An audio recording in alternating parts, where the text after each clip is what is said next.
Hello chartered accountants, hope you all are doing good. आज जो है वो अपने नया chapter number 5 depreciation and amortisation जो है वो स्टार्ट करने जा रहे हैं।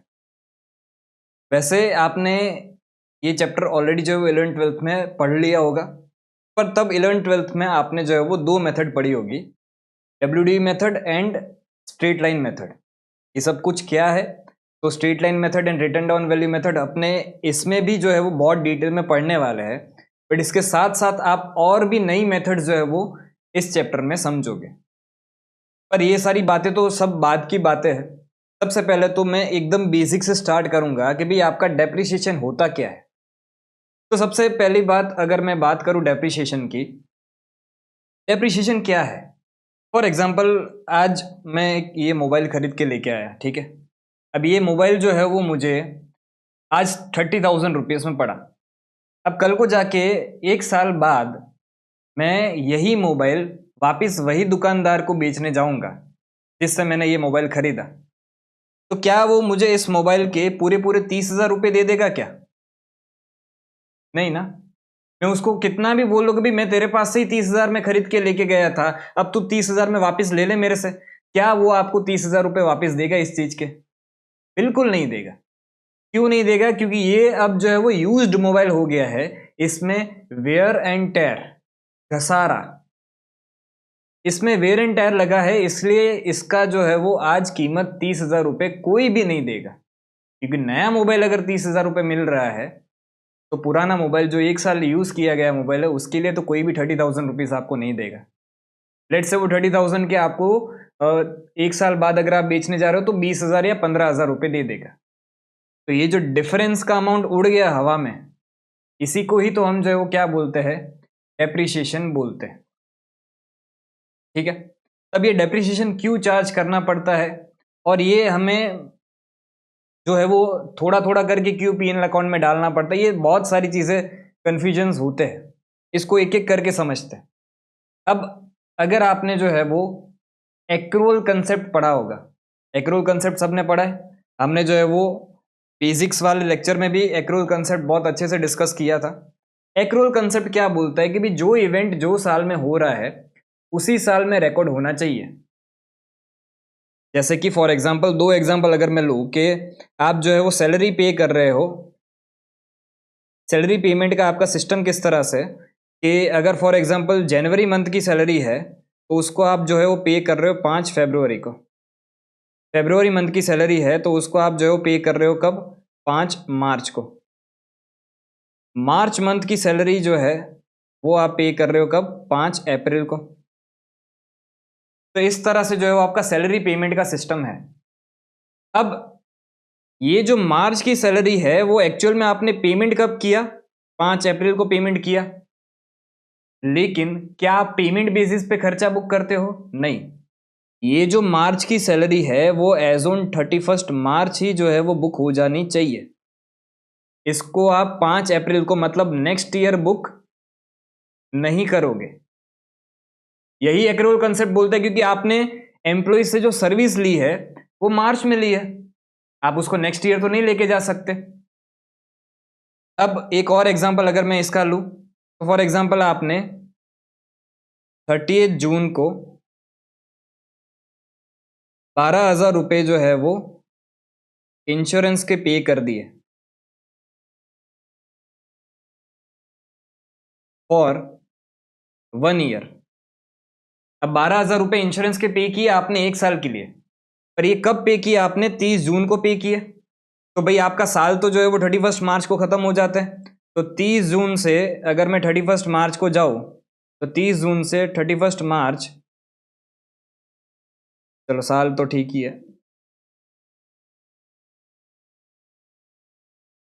30 जून से 31 मार्च अगर अपने देखे, ये लेट से 20 है तो ये हो गया 21। तो ये कितने मंथ हुए आपके? ये मंथ हुए आपके 9 मंथ्स। तो करंट ईयर जो आपका 20-21 वाला साल है उसमें जो एक्सपेंस बुक होगा वो एक्सपेंस तो सिर्फ कितना बुक होगा? तो एक्सपेंस आपका बुक होगा 12,000 इंटू 9/12, ये टोटल बुक होगा आपका 9,000। तो सर बाकी का 3,000 क्या है, हवा में उड़ गया? नहीं, ये बाकी का 3,000 जो है वो आपका एक असेट माना जाएगा, जिसको आप नाम देते हो क्या, प्रीपेड एक्सपेंस। तो ये 12,000 इंटू 3/12, ये 3,000 जो है वो आपका प्रीपेड एक्सपेंस माना जाएगा। कैसे प्रीपेड एक्सपेंस, कि भाई आपने जो ये पे किया है वो 1 ईयर के लिए पे किया है, तो भाई आपका पहला साल तो जो है वो कब खत्म होता है, आपका पहला साल जो है वो इसका खत्म होता है 30 जून 2021 को।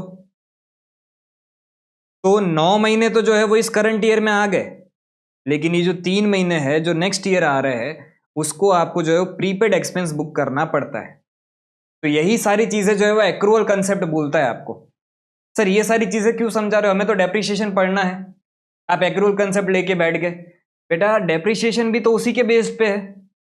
अब देखो सीधी बात है कि भी आप जो है वो एक 50,000 की असेट खरीद के लेके आ रहे हो, बिजनेस के लिए तो खर्चा ही है, 50,000 बिजनेस से बाहर गया तो बिजनेस के लिए तो खर्चा ही है। तो उसको क्यों हमें जो है वो थोड़ा थोड़ा थोड़ा करके जो है वो पीएनएल अकाउंट में बुक करना है, क्यों सीधा सीधा हम जो है वो डेप्रिसिएशन के बिना सीधा असेट को ही खर्चा मान के एक साथ पूरा एक ही साल में 50,000 खर्चा क्यों बुक नहीं कर रहे। उसका रीजन ही ये है कि भी एक्रूअल कंसेप्ट क्या बोलता है कि जो इवेंट जो साल में होता है उसी साल में रिकॉर्ड होना चाहिए। अब फॉर एग्जांपल आप जो है वो एक एयर कंडीशनर खरीद के लेके आए, और ये जो एयर कंडीशनर आपने खरीदा वो आपने खरीदा ₹50,000 में। अब इसकी जो है वो लाइफ क्या है, यूजफुल लाइफ इसकी जो है वो लेट से है 5 ईयर्स है। अब 5 साल के लिए आपने जो है वो इस असेट को खरीदा है, तो ये 50,000 का खर्चा जो आपने किया वो क्या सिर्फ एक पर्टिकुलर एक ईयर के लिए किया है, नहीं। आपने एसी खरीदा इसलिए खरीदा क्योंकि वो एसी आपको 5 साल के लिए काम आएगा, 5 साल के लिए वो आपको हवा देगा। ये आपके यूजफुल लाइफ का एस्टिमेट है कि ये 5 साल एसी मेरे को जो है वो हवा देगा। तो ये खर्चा 50,000 का खर्चा ऐसा नहीं है कि भाई जो है वो सिर्फ एक साल के लिए आपने किया है। जैसे इधर आपने प्रीपेड इंश्योरेंस जो है वो 12 महीने के लिए पे किया था, तो जो करंट ईयर में 9 महीने आ रहे थे उतना खर्चा आपने करंट ईयर में एक्सपेंस माना, बाकी का सब कुछ नेक्स्ट ईयर लेके गए ना। तो ये भी तो वही चीज है। अब इस 50,000 को मैं सिंपली क्या करूंगा, हर साल first year 10,000, second year 10,000, third year, ये first year, third year 10,000, fourth year 10,000, fifth year 10,000। इस तरह से जो है वो आप क्या करोगे, हर साल 10-10 हजार करके इसको आप जो है वो क्या नाम देते हो, डेप्रिसिएशन।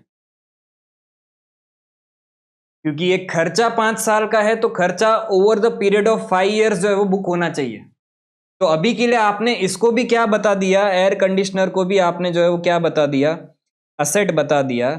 अब इस असेट को जो है वो धीरे धीरे धीरे धीरे करके जैसे उसका यूज खत्म होता जाएगा, जितना पीरियड के लिए हमने ये खर्चा किया है वो पीरियड खत्म होता जाएगा, वैसे ये असेट भी जो है वो धीरे धीरे करके क्या होती जाएगी, राइट ऑफ होती जाएगी। और इसी को ही तो हम नाम देते हैं क्या, इसी को ही हम नाम देते हैं डेप्रिसिएशन। तो ये तो मैंने अकाउंटिंग के बेसिस पे आपको समझा दिया डेप्रिसिएशन का लॉजिक, कि क्यों हम जो है वो सीधा सीधा 50,000 का खर्चा बुक नहीं करते, और क्यों हम जो है वो धीरे धीरे करके डेप्रिसिएशन के रूप में इस असेट को जो है वो पीएनएल अकाउंट में लेके जा रहे हैं। ये खर्चा तो बुक हो ही रहा है बेटा, ये 50,000 का खर्चा बुक हो ही रहा है, पीएनएल अकाउंट में जा रहा है, लेकिन एक साथ नहीं जा रहा है। कैसे जा रहा है, 10-10 हजार करके ये खर्चा जो है वो आपका पीएनएल अकाउंट में जा रहा है। और सीधी बात है कि भी आपका ये खर्चा 5 साल के लिए है, आप एक ही साल में जो है वो इतना बड़ा खर्चा बुक कर दोगे, तो जो आपका फर्स्ट ईयर का, लेट से आपने अगर फर्स्ट ईयर में यही पूरा खर्चा बुक कर दिया, तो फर्स्ट ईयर का प्रॉफिट जो है वो कितना डाउन आ जाएगा, क्योंकि इतना बड़ा खर्चा एक साथ आ गया, और फिर ये वाले साल के सारे ही प्रॉफिट जो है वो क्या हो जाएंगे, सब इंक्रीज हो जाएंगे। तो ये तो चीज गलत हुई ना। तो इसलिए हमें जो है वो क्या करना पड़ता है, हमें डेप्रिसिएशन बुक करना पड़ता है। क्लियर? ठीक है, तो हमने ये लॉजिक समझ लिया कि हमें डेप्रिसिएशन क्यों बुक करना पड़ता है, क्यों हम सीधा सीधा असेट को खर्चा नहीं बताते। अब डेप्रिसिएशन को पूरा अच्छे से डिटेल में समझते हैं। तो अगर मैं इसकी डेफिनेशन पे आपको ले चलूं, तो कंसेप्ट ऑफ डेप्रिसिएशन है क्या?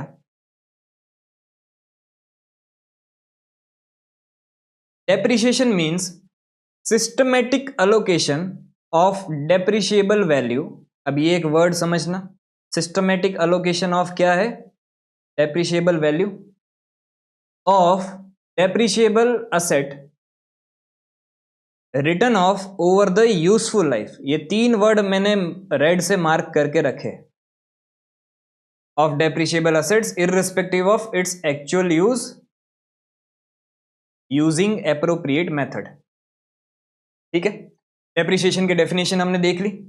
अब डेप्रिसिएशन की डेफिनेशन को तोड़ तोड़ के एक एक चीज को अच्छे से समझेंगे।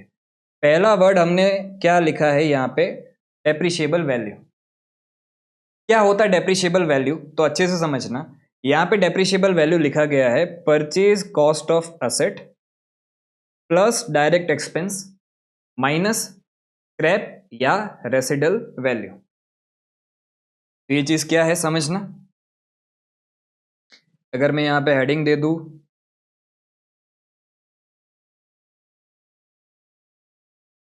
डेप्रिशिएबल वैल्यू, तो डेप्रिशिएबल वैल्यू आपको कैसे कैलकुलेट करनी है? तो सबसे पहला पार्ट आपको जो है वो क्या कैलकुलेट करना है? सबसे पहला पार्ट आपको कैलकुलेट करना है कॉस्ट ऑफ असेट। अब ये कॉस्ट ऑफ असेट कैसे कैलकुलेट करना है? तो उसके लिए जो है ये अकाउंटिंग स्टैंडर्ड 10, जिसका नाम है property plant and equipment.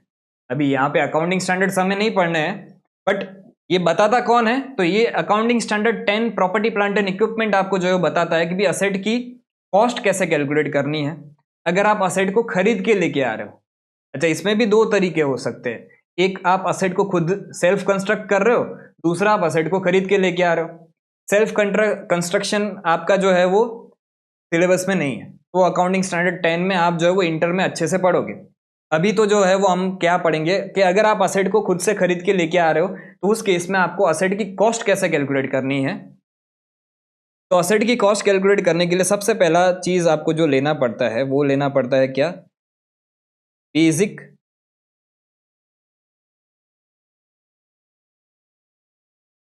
Purchase price, कि भाई आप जो ये असेट है उसको कितने में खरीद के लेके आए। बेसिक परचेज प्राइस, ठीक है। इसमें आप सबसे पहले एक चीज जो है वो माइनस करोगे, और वो क्या माइनस करोगे कि भाई अगर आपको कोई भी ट्रेड डिस्काउंट अगर मिल गया है तो उस चीज को आप यहां से क्या कर दोगे? माइनस कर दोगे। अभी ट्रेड डिस्काउंट मिलने के बाद आपका जो है वो अमाउंट जो भी आएगा उसमें आपको कुछ खर्चे जो है वो ऐड करने पड़ते हैं, डायरेक्ट एक्सपेंसेस जो है वो आपको ऐड करने पड़ते हैं। अभी डायरेक्ट एक्सपेंसेस होते क्या है? ऐसे खर्चे जो जरूरी थे असेट को उसकी रेडी टू यूज की कंडीशन बनाने में। मैं यहां पे लिख भी देता हूं कि भाई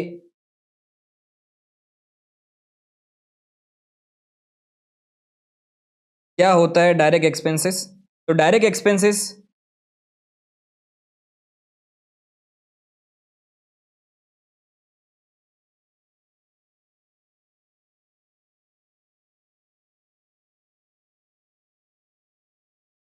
इनकर्ड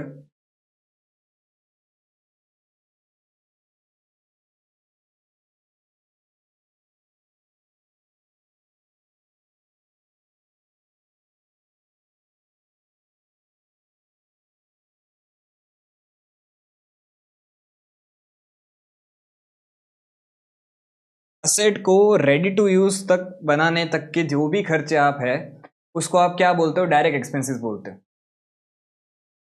एक वर्ड होता है पुट टू यूज, एक वर्ड होता है ready to use. Put to use की मैं बात नहीं कर रहा हूं, मैं किसकी बात कर रहा हूं?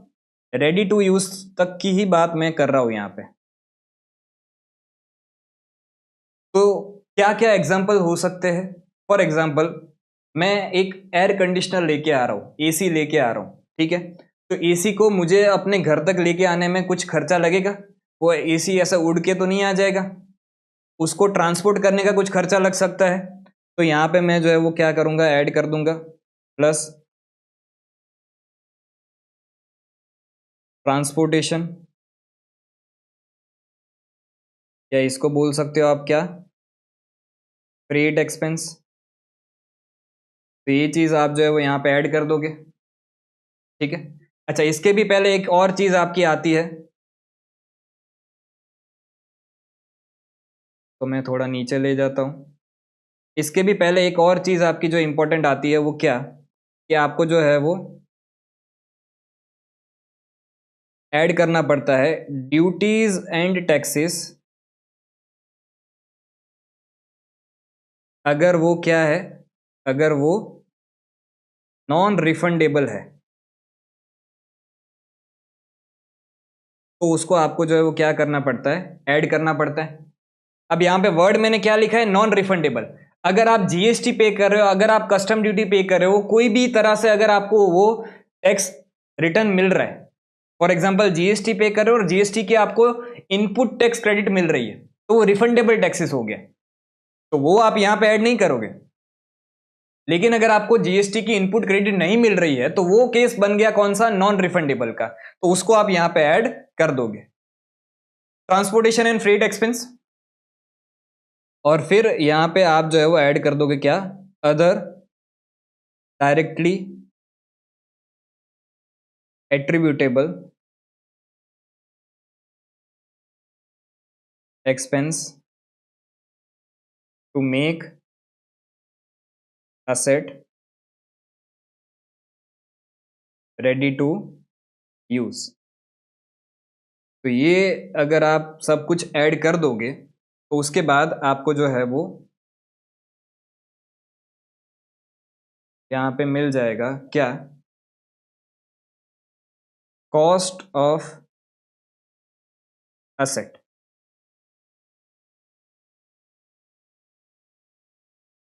तो इस तरह से जो है वो आपको सबसे पहले क्या फाइंड आउट करना पड़ेगा, कॉस्ट ऑफ असेट। अब ये जो मैंने खर्चा लिखा, other directly attributable expense to make asset ready to use, मतलब क्या कि भी एसी को मैं ट्रांसपोर्ट करके लेके आ गया, ठीक है। अब ट्रांसपोर्ट करके घर पे इधर मैंने कोने में रख दिया एसी, तो क्या वो एसी कोने में पड़ा पड़ा मेरे को हवा फेंकेगा? नहीं ना, मुझे उसको क्या करवाना पड़ेगा, फिटिंग करवानी पड़ेगी। मैं ये जो फिटिंग करवा रहा हूं उसके लिए मैं वेजिस पे कर रहा हूं, तो ये जो वेजिस वाला खर्चा है वो भी मुझे क्या करना पड़ेगा, असेट की कॉस्ट में जोड़ देना पड़ेगा। तो ये जो वेजिस मैंने पे किए, वो अगर मैंने पे नहीं किए होते तो असेट रेडी टू यूज नहीं बनता, साइड में पड़ा पड़ा तो हवा नहीं फेंकेगा ना एसी, रेडी टू यूज बनाना है, इसलिए मैंने जो है वो वेजिस पे किए। अब वो वेजिस को मैं असेट की कॉस्ट में जोड़ दूंगा, तो इस तरह से आपको जो है वो क्या मिल जाता है, असेट की कॉस्ट मिल जाती है। अच्छा, हम तो क्या पढ़ रहे थे, हम तो पढ़ रहे थे डेप्रिशिएबल वैल्यू। तो डेप्रिशिएबल वैल्यू कैसे कैलकुलेट करना है समझना। तो डेप्रिशिएबल वैल्यू आपको कैलकुलेट करना है, अब यहाँ पे अगर मैं लिखो वापस, तो depreciable value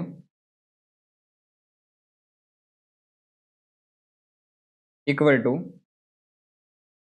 cost of asset minus residual या स्क्रैप वैल्यू। रेसिडुअल वैल्यू या स्क्रैप वैल्यू क्या होता है सर?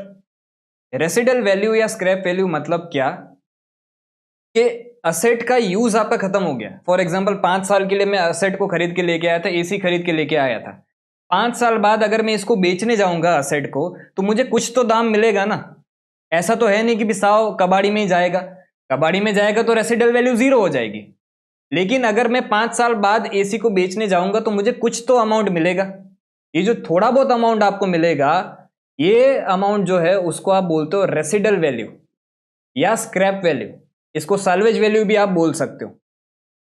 तो इसका मतलब क्या, डेप्रिशिएबल वैल्यू आपका क्या हो जाएगा, तो cost of asset minus residual या स्क्रैप वैल्यू। सर ये क्यों माइनस कर दिया, रेसिडल या स्क्रैप वैल्यू क्यों माइनस कर दिया सर? समझ में नहीं आया। समझना यहाँ पे ध्यान से, क्यों हमने रेसिडल वैल्यू को माइनस किया। भाई मैंने क्या बोला कि मैं एक असेट खरीद के लेके आया, मैं एक जो है वो असेट खरीद के लेके आया। अब इस असेट को मुझे क्या करना है, पीएनएल अकाउंट में धीरे धीरे थोड़ा थोड़ा करके पीएनएल अकाउंट में लेके जाना है कि पीएनएल अकाउंट में मुझे जो है वो इसको एक्सपेंस बुक करना है एज डेप्रिसिएशन। ठीक है, अब मैं खर्चा जो बुक करूंगा वो कितना खर्चा बुक करूंगा, जो एक्चुअल में मेरे को खर्चा पड़ा है वही मैं एक्सपेंस बुक करूंगा ना। अब फॉर एग्जांपल आप जो है वो एक असेट की कॉस्ट जो है, असेट आप खरीद के लेके आ रहे हो कितने में, 50,000 में। अब अगर आप इस असेट को बेचने जाओगे तो आपको रेसिडल वैल्यू जो है वो रेसिडल वैल्यू मिलेगी 10,000 रुपीज 5 साल बाद। तो भाई 50,000 आपके जेब से गए, भाई बेचने जाओगे तब 10,000 आ भी तो जाएंगे वापिस। तो भाई नेट नेट मेरा जो खर्चा हुआ है, नेट एक्सपेंस मेरा कितना हुआ है, नेट एक्सपेंस मेरा जो हुआ है वो तो सिर्फ 40,000 का ही हुआ है ना। तो इस 40,000 को ही तो हमें जो है वो क्या करना है, डेप्रिशिएबल वैल्यू मानना है, और इसी का ही हमें जो है वो क्या करना है, एक्सपेंस बुक करना है। इसीलिए ही मैं जो है वो क्या करता हूं, रेसिडल वैल्यू को डेप्रिशिएबल वैल्यू की कैलकुलेशन में माइनस कर देता हूं, ताकि मुझे सिर्फ क्या मिले कि मुझे खर्चा कितना बुक करना है, कितना खर्चा मुझे पीएनएल अकाउंट में लेके जाना है। तो कॉस्ट ऑफ असेट कितना मुझे कॉस्ट पड़ा, माइनस कितना मेरा रिकवर हो जाएगा जब मैं इसको बेचने जाऊंगा 5 साल बाद। तो जो ये बीच का डिफरेंस है वही मेरे लिए क्या बन जाता है, एक्सपेंस बन जाता है, और उसी एक्सपेंस को मैं धीरे धीरे धीरे धीरे करके टुकड़े में पीएनएल अकाउंट में over the period of useful life जो है वो लेके जाता हूं।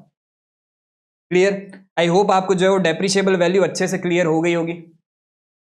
ठीक है, तो डेप्रिशिएबल वैल्यू हमने ये समझ ली। अब दूसरा टर्म हमने क्या समझा था, दूसरा टर्म हमने यहां पे समझा था डेप्रिशिएबल असेट। अगर मैं यहां पे देखूं तो डेप्रिशिएबल असेट की डेफिनेशन मुझे यहां पे दी गई है कि भाई व्हाट इज डेप्रिशिएबल असेट। तो डेप्रिशिएबल असेट मतलब क्या, tangible asset which have limited useful life and have life more than 12 month and are used in business for production or supply of goods or services for rental purpose or for admin purpose। Sir क्या बोला, कुछ समझ में नहीं आया? अब समझो अच्छे से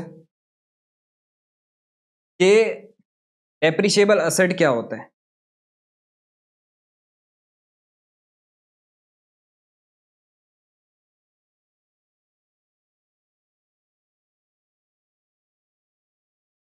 तो 3 कंडीशन उन्होंने दे दिया हमें।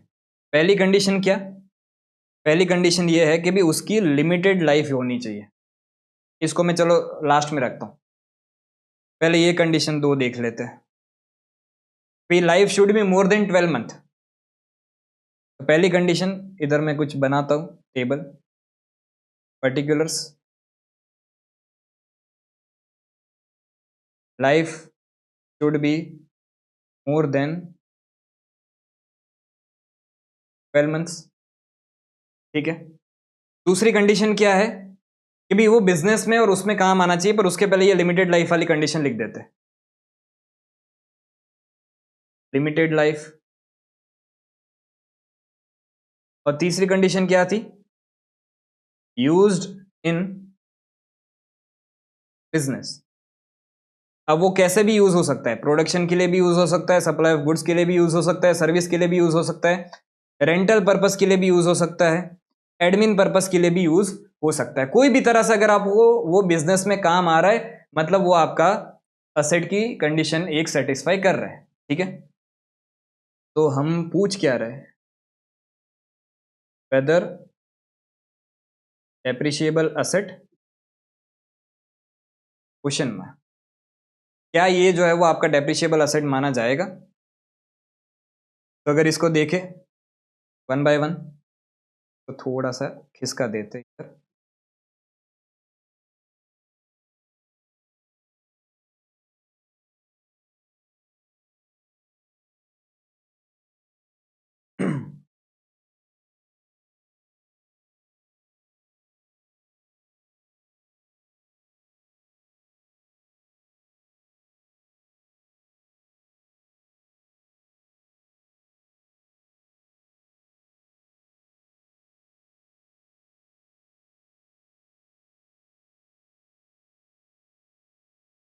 सबसे पहला एग्जांपल अपने लेते हैं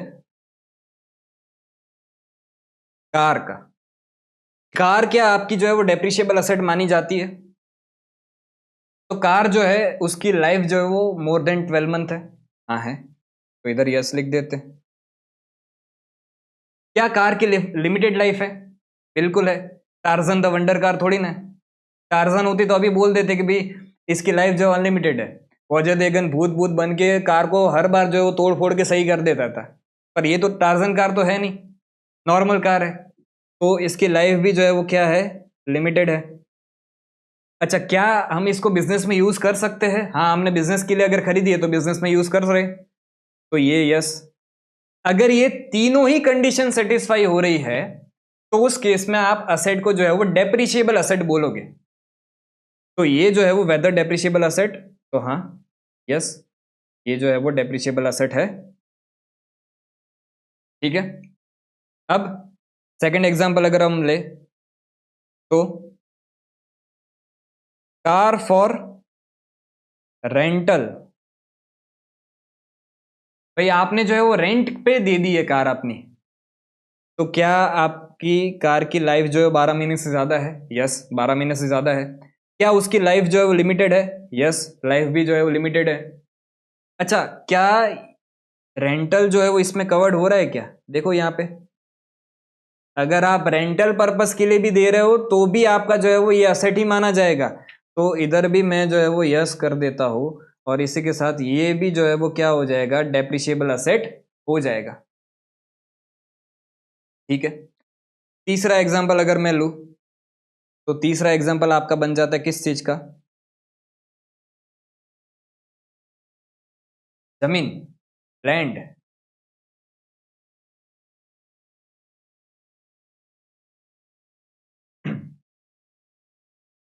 क्या कर देते,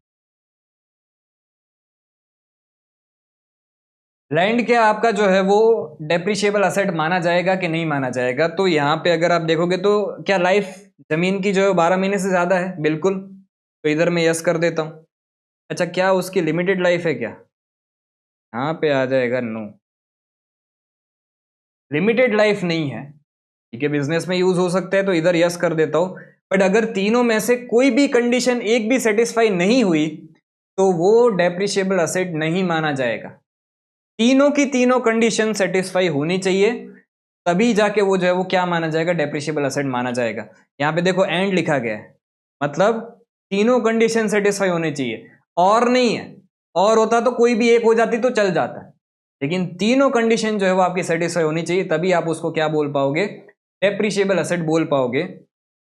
तो यहां पे मैं इसको लिख देता हूं, क्या क्या ये डेप्रिशिएबल असेट है? नो। फिर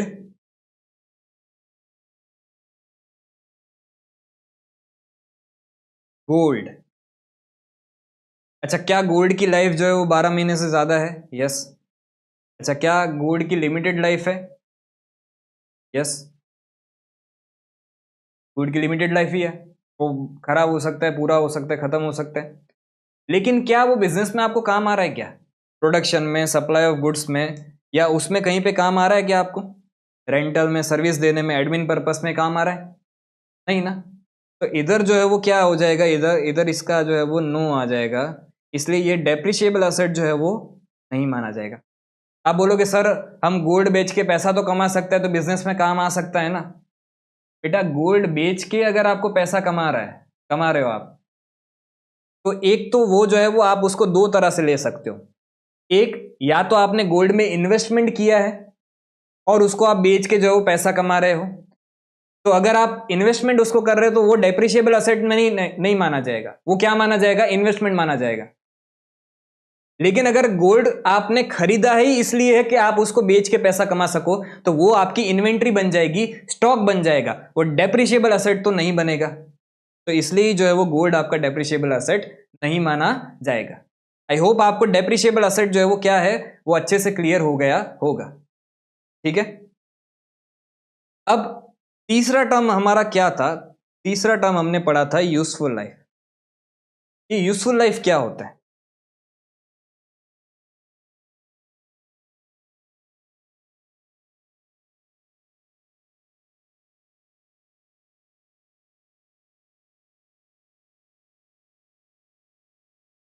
तो यूजफुल लाइफ मतलब इधर भी लिखा गया है, useful life means economic life. तो यहाँ पे मैं लिख देता हूँ एक बार के लिए सिर्फ नोट्स के लिए। यूजफुल लाइफ मतलब क्या, ये आपका है मतलब इकोनॉमिक लाइफ, कि भाई ये असेट जो है वो मेरे को कितने टाइम के लिए बिजनेस में काम आ पाएगा, उसी को ही हम जो है वो क्या बोलते हैं, यूजफुल लाइफ बोलते हैं। अब ये कौन डिसाइड करेगा, ये मैनेजमेंट डिसाइड करेगा कि भाई ये असेट मैं खरीद के लेके आया हूं, इस असेट से मुझे कितने साल तक जो है वो फायदा मिल सकता है। अच्छा फॉर एग्जांपल ये मोबाइल खरीद के लेके आया मैं, ठीक है। अब मोबाइल खरीद के लेके आया तो मैंने इसकी यूजफुल लाइफ जो है वो 5 साल मानी। तो अब क्या ऐसा होगा कि भी 5 साल जैसे ही खत्म हो गए, 31 दिसंबर के 12 बजेंगे, उधर सब फटाके फूट रहे होंगे और 12 बजे इसके 5 साल खत्म होंगे, वैसे ये मोबाइल क्या फट जाएगा क्या? नहीं ना। तो ऐसा नहीं है कि भाई यूजफुल लाइफ है वही आपकी इसकी टोटल लाइफ है। ये 5 साल के बाद भी जो है वो चल सकता है, लेकिन 5 साल के बाद मुझे जो इसका काम है वो मेरा काम सेटिस्फाई नहीं कर पा रहा है, ये चिपक रहा है, कुछ काम नहीं है, इसकी स्टोरेज फुल हो गई है, सारे बैटरी जो है वो तुरंत खत्म हो जाती है। तो इन शॉर्ट इसकी टोटल लाइफ लेट से 10 साल भी हो सकती है, 10 साल तक इसको कुछ नहीं होगा, पर मेरे काम में कितने साल आ रहा है, मेरे लिए इकोनॉमिक बेनिफिट कितने साल तक ये जनरेट कर पा रहा है, मेरे लिए यूजफुल कितने साल तक है, तो मेरे लिए ये असेट जो है वो यूजफुल है 5 साल के लिए। तो इसकी यूजफुल लाइफ जो है वो सिर्फ कितनी हो जाएगी, 5 साल। और मैं इसको डेप्रिशिएट भी कितने पीरियड में करूंगा, यूजफुल लाइफ में ही करूंगा, जितने साल मुझे फायदा मिल रहा है उतने साल। तो इसी को ही बोलते हैं क्या, यूजफुल लाइफ। ठीक है, कैसे डिसाइड करोगे, तो it can be based on period और यूनिट्स।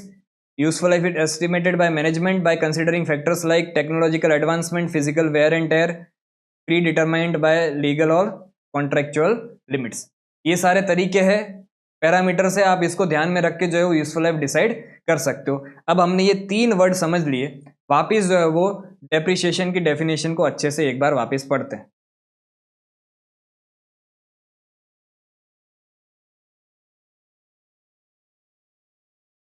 तो क्या होता है depreciation? Depreciation means systematic allocation. आप अलोकेट कर रहे हो, किसको अलोकेट कर रहे हो, डेप्रिशिएबल वैल्यू को। डेप्रिशिएबल वैल्यू क्या था, cost of asset minus residual value, जो आपका एक्चुअल में खर्चा है उसको आप अलोकेट कर रहे हो over the period. Depreciable value of depreciable asset return of over the useful life of depreciable asset irrespective of its actual use. अब उसका एक्चुअल यूज नहीं देख रहे हो, उसका जो भी अगर आपका रेडी टू यूज बन जाएगा तो भी आप जो है उसको डेप्रिशिएट करना स्टार्ट कर दोगे। पुट टू यूज से हमें मतलब नहीं है। क्लियर? ये कंसेप्ट ऑफ डेप्रिशिएशन आपका हो गया। हमने तीनों ही टर्म्स अच्छे से समझ लिए। अब जो है वो अपने जा सकते हैं किस पे, जर्नल एंट्रीज पे। मतलब क्या कि भी हम अकाउंटिंग जो है वो किस तरह से करेंगे।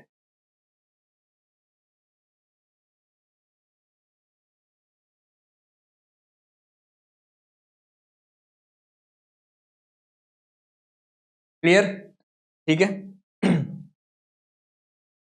डेप्रिसिएशन की अकाउंटिंग में सबसे पहली बात तो ये आती है कि भी आप जो है वो पहले तो सबसे पहला काम ये करोगे कि असेट को खरीद के लेके आओगे। तो असेट को खरीदने की एंट्री क्या होगी, for purchase of asset. Asset बढ़ रहा है तो असेट को डेबिट कर दोगे, तो असेट अकाउंट डेबिट। और क्या क्रेडिट करोगे, अगर आप जो है वो कैश पे करके आए, सीधा कैश पे खरीद के लेके आए, तो बैंक अकाउंट को क्रेडिट कर दोगे। लेकिन अगर आप जो है वो क्रेडिट परचेस करके लेके आए तो क्रेडिटर्स अकाउंट को क्या कर दोगे, क्रेडिट कर दोगे। यही आपकी जो है वो पहली बेसिक असेट परचेस करने की एंट्री होती है। ठीक है, फिर उसके बाद for directly attributable expenses that is installation charges, site preparation charges etcetera. Direct expenses हमने पहले भी अच्छे से ये सारी चीजें डिस्कस की कि भाई कोई भी डायरेक्ट एक्सपेंस अगर पे कर रहे हो for making asset ready to use, तो वो सारे ही खर्चे आपको असेट की कॉस्ट में क्या करने होते हैं, जोड़ देने पड़ते हैं, ऐड कर देने पड़ते हैं। तो इसके लिए मैं अगर फॉर एग्जांपल वेजिस पे करो तो वेजिस अकाउंट को डेबिट नहीं करूंगा, मैं सीधा किसको डेबिट करूंगा, असेट अकाउंट को ही डेबिट करूंगा। और अगर मैंने पे किया है तो बैंक अकाउंट क्रेडिट, और उधार पे है तो क्रेडिटर्स अकाउंट। ठीक है, अब आती है मेन बात डेप्रिसिएशन की। डेप्रिसिएशन एक आपका एक्सपेंस माना जाता है। एक्सपेंस बढ़ता है तो उसको क्या करते हैं, डेबिट करते हैं। और साथ साथ में असेट की वैल्यू कम हो रही है, तो असेट की वैल्यू अगर कम होती है तो असेट को हम क्या करते हैं, क्रेडिट करते हैं। तो यहाँ पे डेप्रिसिएशन अकाउंट आपका डेबिट हो जाएगा और असेट अकाउंट जो है वो क्या हो जाएगा, क्रेडिट हो जाएगा। ठीक है। उसके बाद अब मेन बात आती है अकाउंटिंग के टाइम की, डी रिकॉग्निशन ऑफ असेट। अब डी रिकॉग्निशन ऑफ असेट जो है वो अपने पहले एक बार के लिए यहाँ पे एक एंट्री पढ़ लेते हैं, फिर इसको डिटेल में समझेंगे अच्छे से।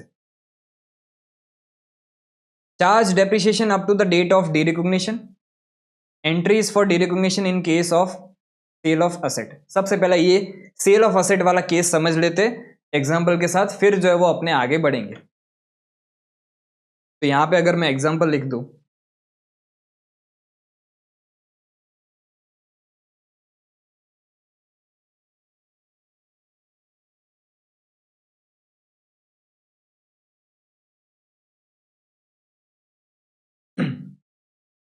सबसे पहले cost of asset. Let's say cost of asset मेरी जो है वो 1,00,000 रुपए है और मेरी जो यूजफुल लाइफ है इस असेट की, वो यूजफुल लाइफ है मेरी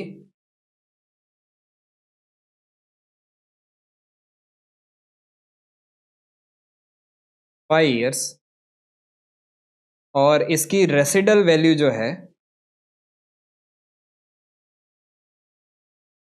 रेसिडल वैल्यू है इसकी 20,000। और आपको जो डेप्रिसिएशन है वो अभी के लिए मैं जो है 5 साल के हिसाब से कैलकुलेट करूंगा। और इधर एक और इंफॉर्मेशन दी गई है। देखो अगर क्वेश्चन सिर्फ इतना दिया गया होता तो मैं सिंपली क्या करता, डेप्रिशिएबल वैल्यू कैलकुलेट करता। डेप्रिशिएबल वैल्यू कितनी आ जाती, 1,00,000 माइनस 20,000। ये डेप्रिशिएबल वैल्यू आती मेरी, ये कितनी आती, 80,000 आती। अब इस 80,000 को मैं over the period of 5 years, मतलब हर साल इसको मैं डिवाइड बाय कर देता क्या, 5 over the period of 5 years. तो ये आपका जो है वो कितना बन जाता है, 16,000। हर साल में डेप्रिसिएशन जो है वो कितना बुक करता, 16,000 के हिसाब से बुक करता। और ये डेप्रिसिएशन बुक करने के बाद मेरे असेट जैसे ही 5 साल खत्म होते तब मेरे असेट में डेबिट बैलेंस बचता कितना, तब मेरे असेट में डेबिट बैलेंस बचता 20,000, जो मेरा क्या है, रेसिडल वैल्यू। तो अगर जैसा आपने सोचा था उसी तरह से अगर आप उसको बेच देते, लेट से इसको मैं बेचता कितने में, 20,000 में। तो अगर मैं इसको 20,000 में बेच देता तो मेरे को पैसे मिलते बैंक अकाउंट डेबिट 20,000, और मैं असेट अकाउंट को क्रेडिट कर देता तो 20,000 असेट क्रेडिट हो गया। मतलब इसके बाद जो है मेरा असेट का बैलेंस क्या हो जाता, जीरो हो जाता और मेरे बैंक में पैसे आ जाते 20,000। ये तो जैसा आपने सोचा था एग्जैक्ट वैसा होता तो, पर ये तो सिंपल केस है, इसको अभी मैं भूल जाता हूं।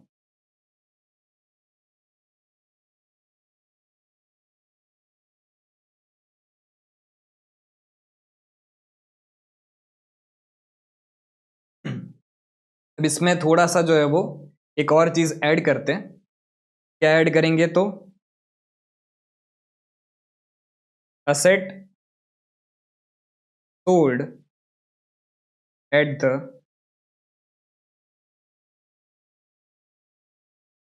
Beginning of third year.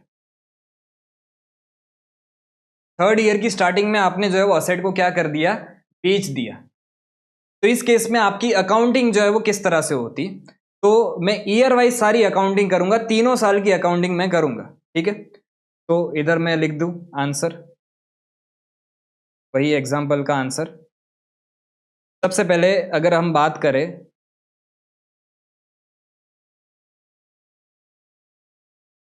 Year 1 की, तो ईयर 1 में जो है वो अकाउंटिंग किस तरह से होगी, तो जब आप असेट को खरीद के लेके आ रहे हो तो पहली एंट्री आपकी हो जाएगी क्या,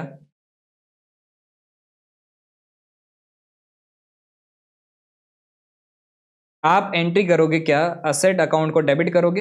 अब असेट का जो भी नाम हो, ये मशीन भी हो सकता है, फर्नीचर भी हो सकता है, कुछ भी नाम हो सकता है, तो असेट अकाउंट आप डेबिट करोगे, टू क्या कर दोगे आप, बैंक अकाउंट। ठीक है, और ये कितने से कर दोगे, 1 लाख से कर दोगे।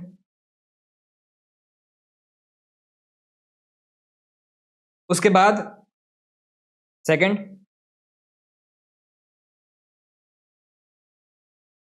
साल खत्म होगा, ईयर एंड आएगा, तो असेट को आपको जो है वो पूरे साल के लिए डेप्रिशिएट करना पड़ेगा। अभी आपने ऐसा एज्यूम करते हैं कि असेट पूरे साल के लिए यूज हुई है, तो आप डेप्रिशिएशन कैलकुलेट करोगे, तो डेप्रिशिएशन की एंट्री आप क्या करोगे, डेप्रिशिएशन आपका नुकसान है, खर्चा है, डेप्रिशिएशन अकाउंट को आप डेबिट करोगे, और टू क्या कर दोगे आप, असेट अकाउंट कर दोगे। ठीक है, और ये कितने से करोगे, तो आपका एक्चुअल में खर्चा कितना होगा, तो वही 1 लाख की असेट आपको पड़ी है, लेकिन 20,000 आपके रेसिडुअल वैल्यू के रूप में रिकवर भी तो हो जाएंगे, तो उसको मैं माइनस कर दूंगा, तो मेरा नेट खर्चा तो कितने का हुआ, नेट खर्चा मेरा हुआ 80,000 का। अब इस 80,000 को मेरे को 5 साल में डिवाइड करना है, तो मैं डिवाइड बाय क्या कर दूंगा, 5 ईयर्स, तो ये आपका आ जाएगा कितना, ये हो गया 16,000। और इसी डेप्रिसिएशन को जब ईयर एंड हो जाएगा मेरा, तो डेप्रिसिएशन तो आपका नॉमिनल अकाउंट है, तो यही डेप्रिसिएशन आपका यहाँ पे जो है पीएनएल अकाउंट में ट्रांसफर हो जाएगा, तो मैं इधर पीएनएल अकाउंट को डेबिट कर दूंगा टू डेप्रिसिएशन अकाउंट।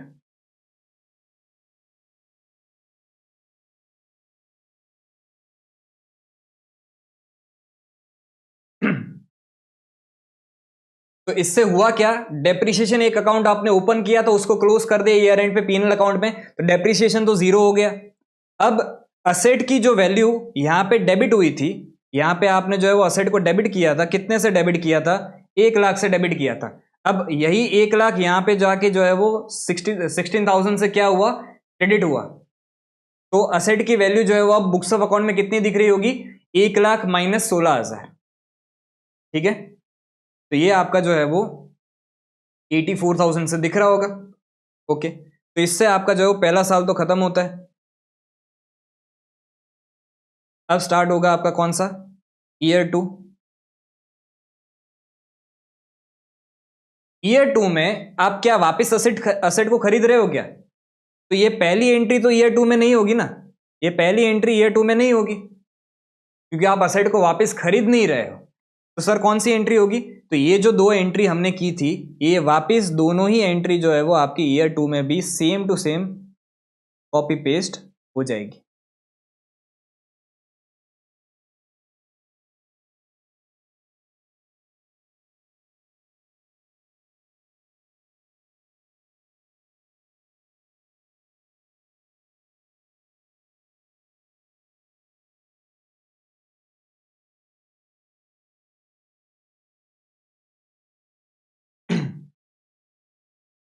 तो नंबर जो है वो 1 दे देते, और इसको नंबर दे देते 2। सेकेंड ईयर में असेट परचेस करने की कोई एंट्री नहीं होगी, लेकिन डेप्रिसिएशन तो हर साल चार्ज होगा, हर साल थोड़ा थोड़ा करके आपका खर्चा बुक होगा। ये ईयर 2 के एंड में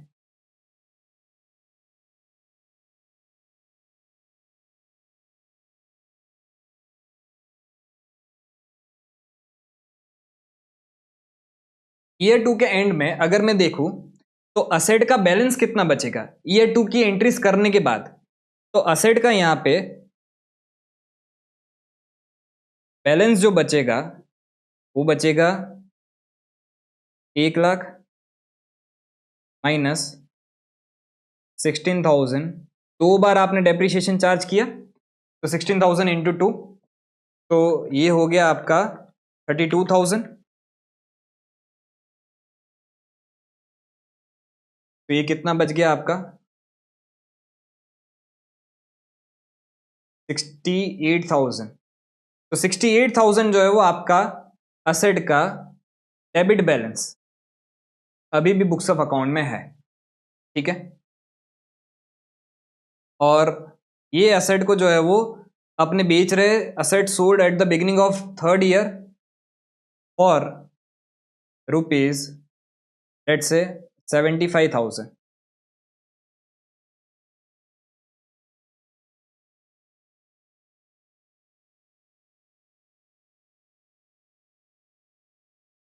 बिगिनिंग ऑफ थर्ड ईयर में अपने जो है वो असेट को बेच रहे हैं 75,000 में।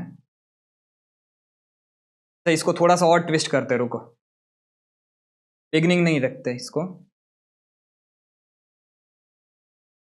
इसको रखते हैं mid, mid of third year. Third year के बीच में आप जो है वो असेट को बेच रहे हो। तो ईयर 3 अगर मैं देखूं तो ईयर 3 में एंट्री किस तरह से होगी।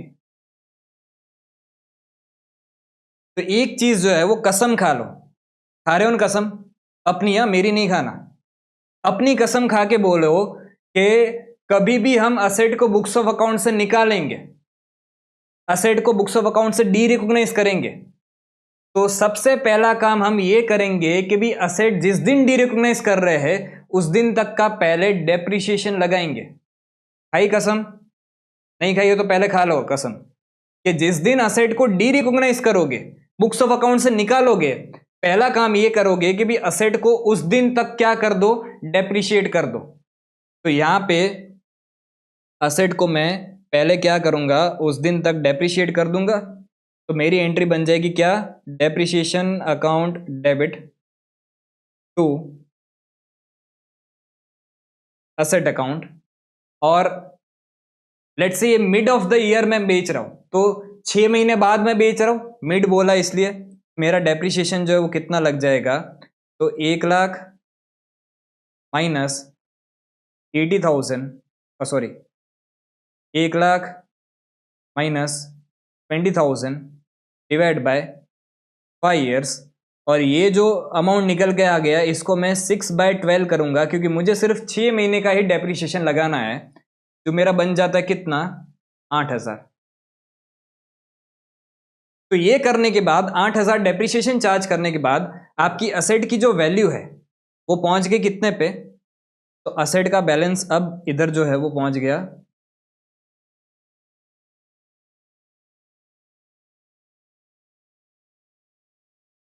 68,000 पिछले साल तक था, उसमें से और 8,000 आप जो है वो क्या करो, माइनस करो, तो असेट का बैलेंस पहुंच गया आपका 60,000 पे, ठीक है। तो असेट का बैलेंस हो गया 60,000। अब इसमें क्या होगा, असेट को आप बेच रहे हो, देखो यहां पे लिखा गया है, असेट को आप मिड ऑफ द ईयर बेच रहे हो, कितने में बेच रहे हो, 75,000 में बेच रहे हो। तो एक सिंपल चीज समझना, असेट का मेरा यहां पे 60,000 से क्या दिख रहा है, यहां पे 60,000 से मेरा डेबिट बैलेंस दिख रहा है, ठीक है। अब अगर मैं इस असेट को बेच रहा हूं तो मेरे को पैसे मिलेंगे। तो यहां पे लेट्स से दूसरी एंट्री इस साल में क्या होगी, असेट को बेचने की एंट्री मुझे करनी पड़ेगी। असेट को बेचने की एंट्री क्या हो जाती है, पैसा मिलेगा, तो बैंक अकाउंट आप क्या करोगे, डेबिट कर दोगे। अच्छा कितने में बेच रहे हो, तो आप बेच रहे हो इसको 75,000 में, ठीक है। तो असेट बेच रहे हो, असेट चला गया, तो असेट को बुक्स ऑफ अकाउंट से निकाल दो, तो टू असेट अकाउंट 75,000। अब यहां पे समझना ध्यान से, ये असेट का यहां पे 60,000 से डेबिट बैलेंस था, आपने इसको जो है वो क्रेडिट कर दिया, आपने इसको क्रेडिट कर दिया कितने से, 75,000 से। तो अब जो है वो आपका क्रेडिट बैलेंस बच जाएगा कितना, 15,000। और असेट का क्या कभी क्रेडिट बैलेंस हो सकता है क्या, नहीं ना। और असेट तो है ही नहीं, उल्टा वो माइनस में चला गया उसका बैलेंस, तो ये गलत चीज है। पर अगर आप देखोगे तो 60,000 वाली असेट आपके बुक्स ऑफ अकाउंट में 60,000 दिख रहा था, उसको आपने बेचा कितने में, 75,000 में। तो ये 15,000 का आपका क्या हुआ है, ये 15,000 का आपका प्रॉफिट हो गया है। तो यहाँ पे एक और एंट्री आपको करनी पड़ेगी। क्या? अब असेट जो क्रेडिट बैलेंस हो गया है 15,000 का, इसको आपको वापस डेबिट करना पड़ेगा। तो असेट अकाउंट आप डेबिट करोगे 15,000 से, और क्रेडिट क्या करोगे? क्रेडिट जो है उसको आप करोगे प्रॉफिट ऑन सेल अकाउंट। कितना? 15,000। समझ में आया सबको? और ये प्रॉफिट अल्टीमेटली कहां पे चला जाएगा? प्रॉफिट एंड लॉस अकाउंट में। तो इससे जो है वो अब ये 15,000 आपने यहाँ पे वापस जो है वो डेबिट कर दिया। तो अब जो है वो असेट का बैलेंस क्या हो गया? अब इसके बाद असेट का बैलेंस हो गया 0।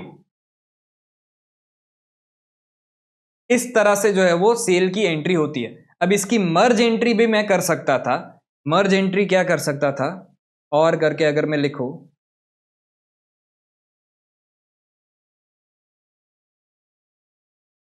इसकी मैं कंबाइंड एंट्री क्या कर सकता था? ये मैंने अलग अलग एंट्री इसलिए समझाई ताकि आपको लेजर पोस्टिंग में सही रहे। लेजर पोस्टिंग अब आगे जो है वो देखेंगे। अगर इसकी मैं कंबाइंड एंट्री करता तो कंबाइंड एंट्री क्या बनती समझना। कंबाइंड एंट्री मेरी बनती, बैंक अकाउंट में डेबिट करता। बैंक अकाउंट मेरा डेबिट हो जाता कितने से? 75,000 से। टू असेट अकाउंट हो जाता। असेट तो मेरे बुक्स ऑफ अकाउंट में कितने से दिख रहा था? सिर्फ 60,000 से दिख रहा था, तो उसको क्रेडिट भी मैं 60,000 से ही करूंगा। और टू क्या हो जाता मेरा? Profit on sale account. और ये कितने से होता? 15,000 से। समझे? तो ये इसकी जो है वो सेल की कंबाइन एंट्री हो जाती। तो ये हमने एकदम ही बेसिक एग्जांपल समझा कि भी अगर आप असेट को खरीद रहे हो और उसके बाद उसको बेच रहे हो तो उसकी एंट्री क्या होगी। अच्छा, अगर इसी के जगह पे मेरा नुकसान हो गया होता तो असेट को मैं, देखो प्रॉफिट होता है, प्रॉफिट बढ़ता है तो प्रॉफिट को मैं क्रेडिट करता हूं, तो ये मैंने प्रॉफिट को जो है वो क्रेडिट कर दिया। अगर यही असेट मैंने 60,000 वाली जो है वो 45,000 में बेची होती, यही असेट 45,000 में बेची होती, तो यही मेरा जो 15,000 का है वो नुकसान हो जाता, क्योंकि 60,000 वाली असेट आप बेच रहे हो कितने में? 45,000 में, और इसी को ही मैं यहाँ पे डेबिट कर देता 15,000। उसको लिखता क्या मैं? Loss on sale. क्लियर? तो आपको बेसिक अकाउंटिंग जो है वो इसकी क्लियर हो गई होगी। अब इसको एंट्रीज के थ्रू समझ लेते हैं कि अगर आप जो है वो असेट को बेच रहे हो तो बैंक अकाउंट आप डेबिट करोगे। अगर लॉस हो रहा है, इफ एनी, अगर लॉस हो रहा है तो लॉस को डेबिट कर दोगे, असेट अकाउंट को क्रेडिट कर दोगे। अगर प्रॉफिट हो रहा है तो प्रॉफिट को क्या कर दोगे? क्रेडिट कर दोगे। यहां पे ध्यान रखना दोनों में क्या लिखा गया है? इफ एनी लिखा गया है। दोनों में आपका जो है वो इफ एनी लिखा गया है। अगर ये होगा तो ही, और दोनों में से एक ही चीज हो सकती है, या तो लॉस हो सकता है या तो प्रॉफिट हो सकता है, दोनों तो एक साथ नहीं हो सकते। अब ये तो हमने बात कर दी कि भाई असेट को अगर आप बेच दे रहे हो, ऐसा भी हो सकता है कि भाई असेट आपका जो है वो लॉस ड्यू टू फायर और एक्सीडेंट, असेट आपका जल गया या असेट का एक्सीडेंट हो गया इसलिए वो जो है वो असेट खत्म हो गया। तो उस केस में असेट तो बुक्स ऑफ अकाउंट से गया। अच्छा, ये चीज हमेशा ध्यान रखना, कोई भी केस हो डी रिकॉग्निशन का, डी रिकॉग्निशन का कोई भी केस हो, चाहे फिर वो सेल ऑफ असेट हो, असेट जल गया, एक्सीडेंट हो गया, एक्सचेंज ऑफ असेट हो, ये तीनों ही केस, ये स्टेप 2 है। स्टेप 1 तो क्या है? स्टेप 1 आपका ये है कि भी आप पहला काम ये करो, उस दिन तक असेट को डेप्रिशिएट कर दो, उसके बाद ही आगे बढ़ना। ठीक है? तो अगर आप असेट को एक्सचेंज कर रहे हो तो उस केस में एंट्री क्या बनेगी? अच्छा, पहले ये लॉस वाला समझ लेते हैं कि अगर आपका असेट गया, लॉस हो गया, जल गया, एक्सीडेंट हो गया, कुछ भी हो गया, असेट तो गया, तो असेट अगर आपके पास नहीं है तो बुक्स ऑफ अकाउंट से भी असेट को निकालो। तो यहां पे असेट अकाउंट आपने क्रेडिट कर दिया, और ये जो क्रेडिट करोगे किससे करोगे? बुक्स ऑफ अकाउंट में जो वैल्यू दिख रही है उसी से ही आप क्रेडिट करोगे। अच्छा, अगर ये असेट के सामने आपने कोई इंश्योरेंस लेके रखा था तो उस केस में अगर वो इंश्योरेंस का पैसा मिल गया तो बैंक अकाउंट को डेबिट कर दो। अगर मिलने वाला है जितना भी पैसा, तो अगर मिलने वाला है, सिर्फ क्लेम पास हुआ है, अभी तक मिल नहीं गया है, तो उस केस में इंश्योरेंस क्लेम अकाउंट को आप डेबिट करोगे। और मोस्ट ऑफ केसेस में इंश्योरेंस के केस में आपका नुकसान ही होता है, क्योंकि इंश्योरेंस कंपनी पूरा पूरा पैसा नहीं देती। बट अगर ये आपका नुकसान हुआ है कुछ, कि भाई फॉर एग्जांपल 1 लाख की एसेट थी, 80,000 रुपीज़ का ही क्लेम पास हुआ, तो 20,000 का क्या हो जाएगा, आपका नुकसान हो जाएगा। तो उसके लिए आप डेबिट क्या कर दोगे, लॉस को। तो यहाँ पे असेट क्रेडिट हुआ कितने से, असेट क्रेडिट हुआ 1 लाख से, लॉस जो है वो आपका डेबिट हुआ कितने से, 20,000 से, और बैंक आपका जो डेबिट हुआ कितने से, 80,000 से। समझे? अच्छा, कभी कभार ऐसा रेयर केस में हो भी सकता है कि भी आपकी असेट 1 लाख की थी, आपने इंश्योरेंस वाले से 1,20,000 निकलवा लिए, तो उस केस में ये 20,000 आपका प्रॉफिट माना जाएगा और वो क्या हो जाएगा, क्रेडिट हो जाएगा। ठीक है। अगर असेट को एक्सचेंज कर रहे हो, एक्सचेंज मतलब क्या, एक नई असेट खरीदी, पुरानी asset they the. For example ये पुराना असेट जो है वो पुराना मोबाइल में बेच रहा हूँ और उसके बदले नया मोबाइल में खरीद रहा हूँ। तो मुझे एक सिंपल चीज़ बताओ, एक असेट गई, अच्छा कौन सी असेट गई, ओल्ड असेट गई, तो जो असेट गई उसको क्रेडिट कर दो। अच्छा नई असेट आई, नई असेट को डेबिट कर दो। अब ऐसा हो सकता है कि भी फॉर एग्जांपल ओल्ड असेट जो है वो आपके बुक्स ऑफ अकाउंट में 10,000 से दिख रही थी, और नई असेट आप जो खरीद रहे हो वो 30,000 रुपये की खरीद रहे हो। ठीक है। तो जरूरी तो नहीं है कि भी आपको जो है वो 30,000 की असेट जो है वो 10,000 रुपये का फोन लेके वापस दे देगा, नहीं ना, आपको कुछ कैश पे करना पड़ सकता है। और लेट से उसने जो असेट की वैल्यू मानी, भाई आपके हिसाब से 10,000 वैल्यू थी, लेकिन उसने क्या बोला कि भाई मैं इसके 10,000 रुपये तो नहीं दूंगा, मैं इसके 8,000 रुपये सिर्फ मान रहा हूं। तो 30,000 रुपये में से आपके कितने सेटल हो गए, 8,000 रुपये सेटल हो गए। तो आपको पैसा कितना पे करना पड़ेगा, तो पैसा आपको पे करना पड़ेगा 22,000। तो 30,000 में से 8,000 रुपये ही सिर्फ उसने माने, तो 22,000 रुपये आपको पे करने पड़ेंगे। तो बाकी का जो आपका 2,000 रुपये है वो क्या हो गया, ये आपका नुकसान हो गया। क्लियर? तो इस तरह से जो आपकी एक्सचेंज ऑफ असेट की भी एंट्री होती है। अब ये जो असेट डिस्पोजल वाला केस है वो अपने चैप्टर में जब आगे बढ़ेंगे तब समझेंगे, अभी इसको समझने की जरूरत नहीं है। अब अगर मैं आपको ले चलूँ मशीन अकाउंट पे, तो हमें जो है वो हर बार असेट का ही अकाउंट बनाने का आएगा। एंट्रीज आपसे नहीं पूछेंगे, आपसे अकाउंट पूछेंगे, लेजर अकाउंट पूछेंगे, पर लेजर अकाउंट बनाने के लिए हमें एंट्रीज तो आनी चाहिए। तो अगर आपका कुछ भी असेट का ब्रॉट डाउन है तो उसको आप डेबिट साइड लिख दोगे, कैरिड डाउन आपका क्रेडिट साइड आ जाएगा। अगर असेट को आप खरीद रहे हो तो मशीन अकाउंट को आप डेबिट करोगे और क्रेडिट किसको कर दोगे, बैंक अकाउंट को। अगर उसको आप डेप्रिशिएट कर रहे हो तो डेप्रिशिएशन की एंट्री हमने समझी, डेप्रिशिएशन अकाउंट डेबिट टू क्या हो जाएगा, असेट अकाउंट हो जाएगा। अब यही बैलेंस कैरी फॉरवर्ड यहाँ पे क्या बन जाता है, बैलेंस ब्रॉट डाउन बन जाता है। ठीक है। उसके बाद